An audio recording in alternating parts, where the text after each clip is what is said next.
Hello everyone, in this video I will show you how to add a satellite image texture to a site topography model DTM in Rhino 3D. First, let's download a satellite image and a topo surface that perfectly match each other from TopoExport.com. I choose the area I want and then I select both satellite image and the 3D model. I can check the information is correct, then I click download.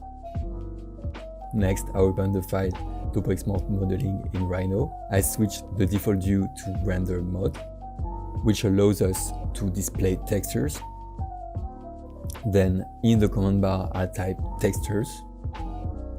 I click the plus button, choose bitmap texture, then select the satellite image that matches my topo surface and click open.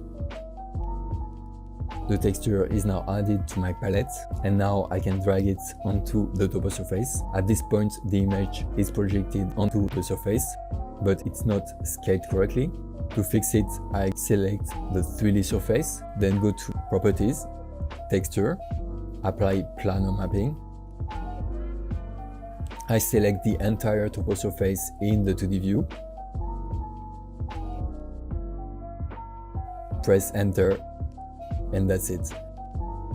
The texture is now perfectly projected onto the ground. As you can see, the buildings are aligned and the textures follows the 3D terrain shape. Thanks a lot for watching this video. Don't forget to like and subscribe for more Rhino tutorials.